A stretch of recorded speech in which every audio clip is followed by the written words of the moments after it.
Good morning sa ating lahat mga kaibigan. Nandito na naman tayo sa ating usapang wag mamanok po.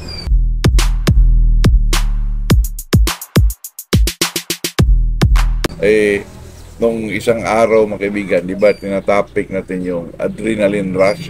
Yung adrenaline rush mga kaibigan, talaga mahirap talaga i-connect siya sa manok po. Kasi sa pag-research ko mga kaibigan, sa pag-study ko po, ay talagang yung adrenaline rush, makuha lang natin, lalo na sa tao, makuha lang natin doon sa mga pangyayaring hindi natin inakala na mangyari po. At saka katulad ng binakalbis example, yung sunog, mabuhat mo yung Sa manok, hindi mo yan mga kaibigan, hindi mo yan kasi nag-research ako, mayroon ding nag-content dyan. Ilang pinapanood ko po.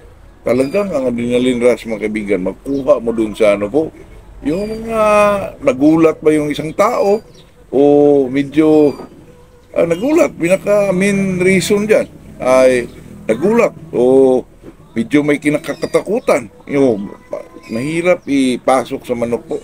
Kaya yung sinasabi natin conditioning, kondisyon kasi isang manok, yun, pinapalakas mo isang manok.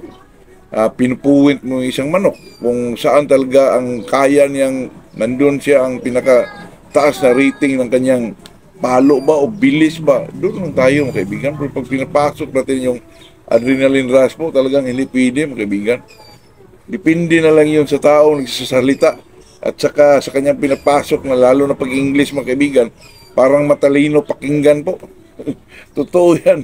At saka naman itong sa atin mga kaibigan, itong sa atin naman ay yung mga mag-research tayo, ay English naman yun, nandun naman talaga yun. Pero pag makapinig tayo ng ganun, parang maniwala din tayo mga kaibigan.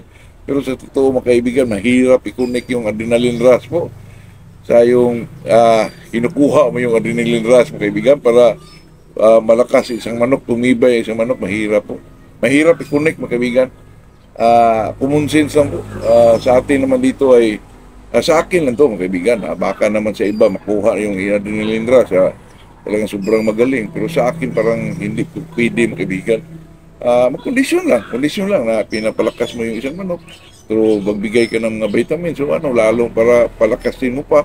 At ipuwint mo yung manok para ipuwint, ibig sabihin, ipakomportable mo yung manok. Talagang ilagay mo siya sa kanyang pinakamataas na galing po. Galingan ng isang manok, doon mo siya talaga ipunta. Pero pag pinasok mo yung adrenaline rush mga kaibigan, parang hindi ho sila hindi sila sibo ba mga kaibigan. Kaya yun lang po mga kaibigan, ay talagang kasi kagabi nag-research ako dyan. Tinitingnan ko lahat talaga mga kaibigan na talagang ganun din mga kaibigan, na talagang makuha mo yun kung magulat, may mga pangyayaring sa manok, mahirap pa naman gulatin natin yung baka tumakbo pa yun. Kaya itong pag-usapan natin mga kaibigan, bago tayo mag-umpisa, ay shout out muna tayo kay Wilfredo Ligaspe, Anthony Espinilla Romblon, Hilmar Padilla, Pedrito de los Santos Jr., Ronald Alinabon, Canada, Montreal, Rodel Mideldia, Aloysius Alcular, Digo City, Jaime Pakampara, Pulonuling Tupi, South Cotabato, Rene Villasorda, Rene Boy, Cebu City, at saka itong palaging nagpa-shoutout ng kaibigan natin na si Arlinda Suyat po. Itong pag-usapan natin ng kaibigan na itong bloodline, pag hinawakan na isang breeder, kung magaling, kung maganda lalo, may pinasok ba o selection lang talaga. At sa akin pagkaintindi dyan mga kaibigan, pag makahawak ka na isang sweater, example mga kaibigan, Raptor, pag mag-breed ka dyan, mga kaibigan, nakakuha ka ng trio or quadro ba? Pag binibreed mo yan, sa mga na-breed mo mga lalaki, mga kaibigan, ay talagang magsili ka. Sa lahat na, mga kaibigan, manok na yan, kung ang away nila ay, siyempre, ang Raptor, magsalta din siguro yan. Pero hindi ko alam, mga kaibigan, kasi hindi pa ako nakahawak.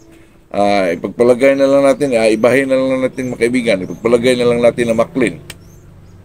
Ang away ng Maclean, mga kaibigan, ay talagang ground fighter po. Nasa baba lang, mga kaibigan. Sa aking nalaman, sa aking nakita, napanood, sa mga kaibigan ko, talagang Maclean, mga kaibigan, hindi ho umangat man, pero mababa lang. Sa talaga sila, sa baba. Pero mga kaibigan, pag mag-breed ka, kuha ka ng quadro dyan, Maclean. Palagay na natin Maclean, nag-breed ka ng 100. Imposible naman dyan mga kaibigan ay puro ano yan, ground fighter lahat yan. May mga iba talaga sa mga kapatid mga kaibigan na talaga magsalta po. Kaya yun ang sinasabi ko na pag mahawakan sa isang breeder, di siyempre ang breeder na yun, kaiba to kunin yan mga kaibigan, di ba? Itabi yan, tapos mag-breed sila ulit. Kuha ba sila ng, kung mag-reprise sila, magkuha sila ng ibang Maclean na ganun din na kinuna nila, parehong markings. Siyempre, i-cross na rin yun sa mga babae. Ang mga na-produce dun sa babae, mga kaibigan, ano na naman, ibigay naman dito sa yung tinatago nilang nakakaiba po. Kaya sa mga next na breeding, baka marami nang umaangat na Maclean po. Kaya yun ang mga, mga kaibigan, pag ang isang breeder, makahawak na isang mag-iba kasi, seleksyon ang ginagamit mga kaibigan.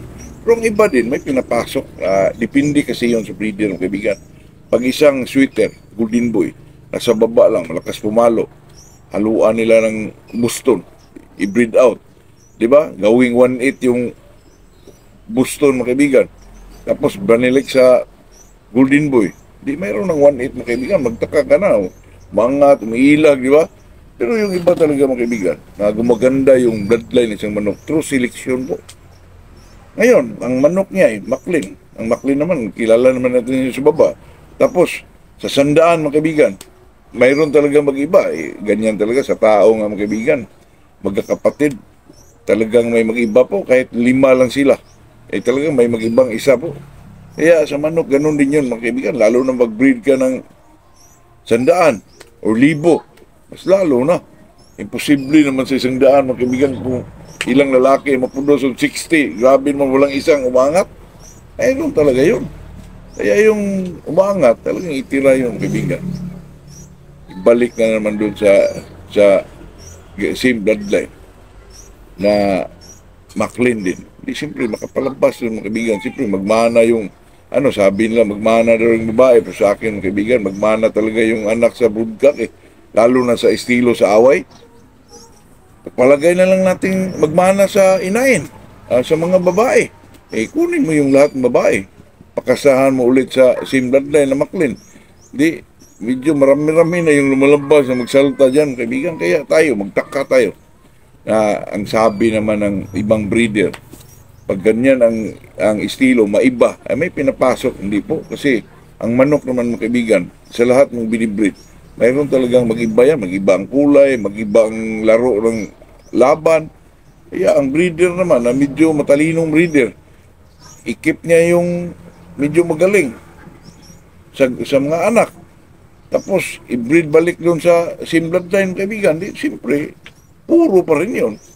Na ganung kaya itong mga breeder, iba-iba ang estilo. Pero, mayroong ibang breeder mga kaibigan na may hinawakan silang bloodline na sweater, ganun, na hindi naman masyado magaling. Magtaka ka pagdating ng ilang taon po, magtaka ka, gumaganda na yung sweater niya at saka gumagaling through selection mga kaibigan. Totoo yun. At saka yung iba naman, talagang pinapasukan po. Pero gusto ko sa breeder mga kaibigan, yung pag sinasabi nilang ganitong sweater, na talagang hindi talaga pinasukan ng ibang sweater po. Yung example, pusom. Yung puro pusom lang talaga mga kaibigan. Kung may ipasok man, doon ka sa same breeder kumukuha sa kanya ng pusom, din na magkaibang markings para hindi ba malagay sa yung tinatawag ng chapsoy mga kaibigan, yung manok mo. Kaya same pa rin ang ipasok mo mga kaibigan.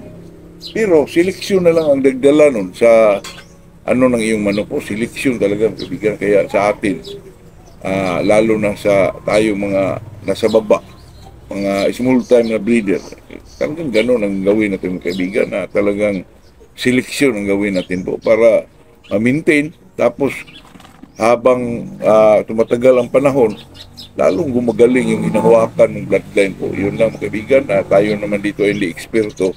Sa atin dito, sa ating pagkakaintindi lang rin, pwede naman mag-comment na, boss, mali yan. Para naman natin isakto yung mali natin sinasabi. Pero sa tingin ko mga kaibigan, pag breeder ka, seleksyon talaga mga kaibigan. Yun lang po. Good morning sa ating lahat po.